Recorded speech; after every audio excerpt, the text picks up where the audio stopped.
Okay, so human resources and payroll accounting systems, as I had mentioned, human resources obviously deals with every single department within an organization. Payroll does as well, but payroll and human resources in particular have a very close relationship. So both departments are guided by very stringent regulations. Human resources, more than payroll, is affected by those fair employment laws, but it's important for us to still be aware of what they are. Payroll is more affected by the tax laws that we're going to go into a lot more detail about.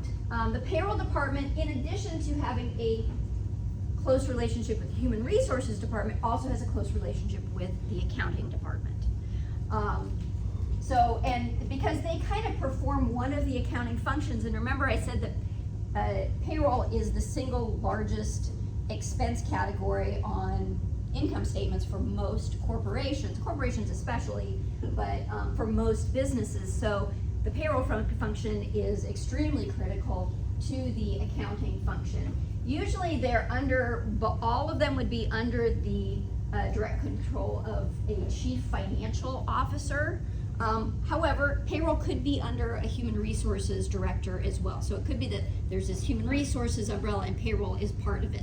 Just depends on how the organization sets it up and puts it together.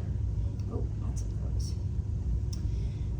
So these are the major functions of the human resources system. They set procedures for recruiting, finding employees, selecting, interviewing them, and deciding who is going to who's going to get the job. Once they're selected, orienting them to the organization, giving them the rundown of how things work within what the culture is within the organization, training them maybe specifically on their job duties, and then also terminating personnel, firing them. Probably their least favorite part of their job. I don't know, it would depend on the individual. Might be their most favorite part of the job if it's a particularly difficult individual.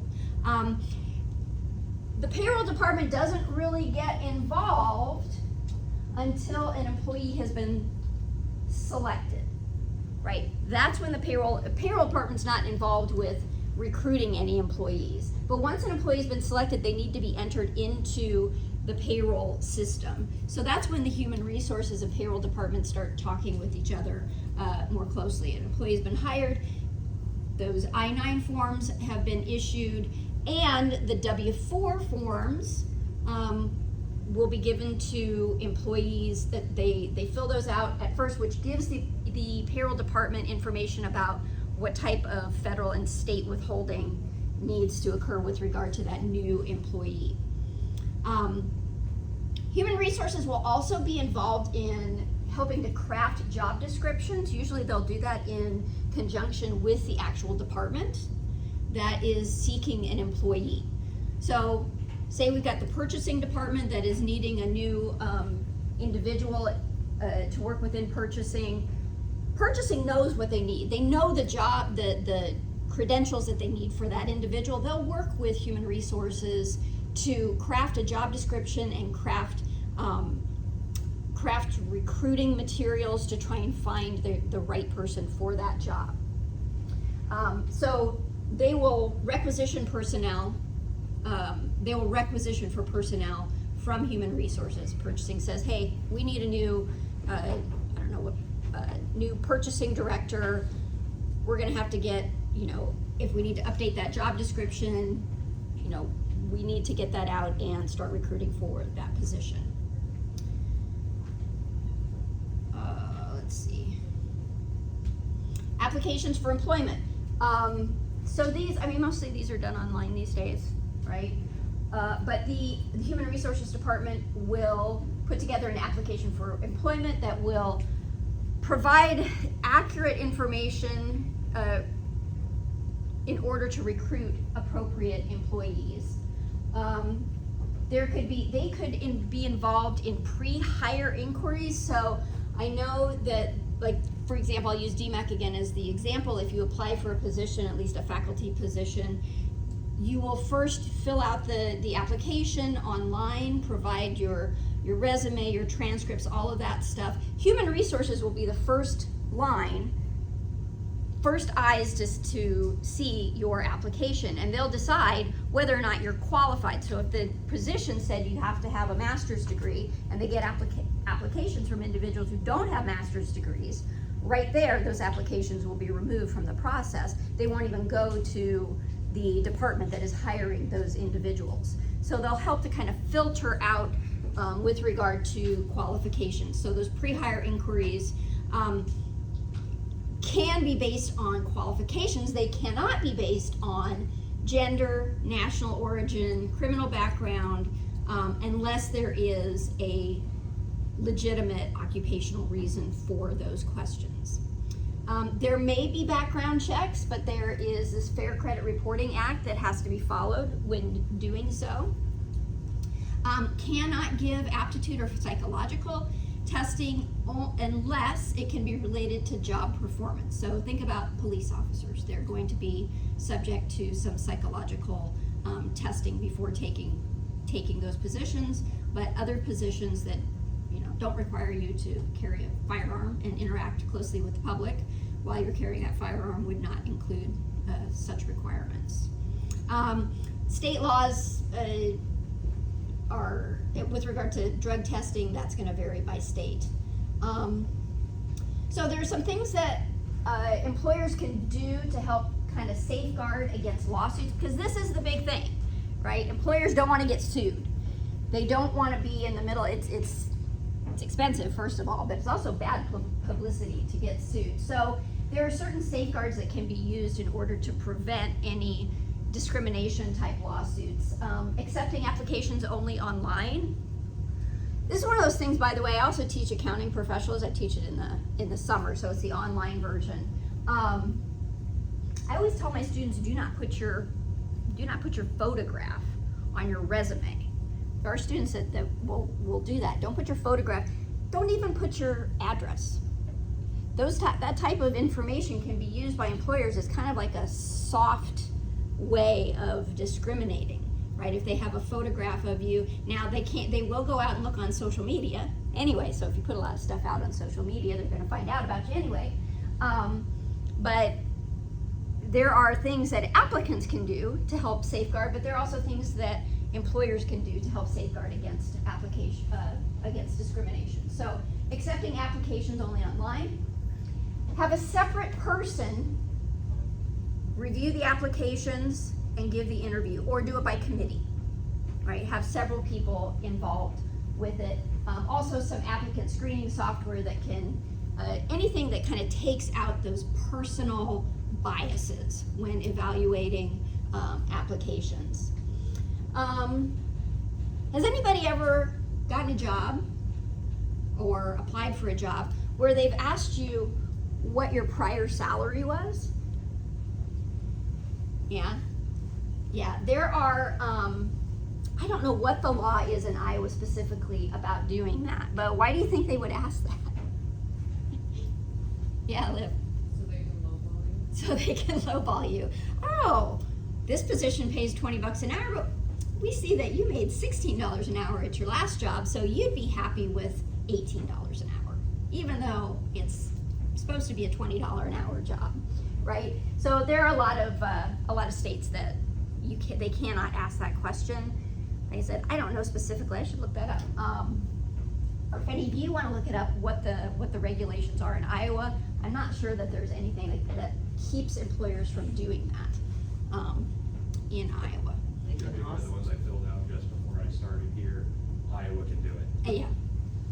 I've seen it fairly recently. I just didn't know if there was any recent legislation. Angela, were you gonna? Well, they can also eliminate you from a position if the budget for the position is way under what you've been paid before. Yeah. Which is right. They'll think, well, you're not gonna stick around. You're not exactly. gonna. They make assumptions about that. Yep. References. How many people have had their references called? Yeah? Okay.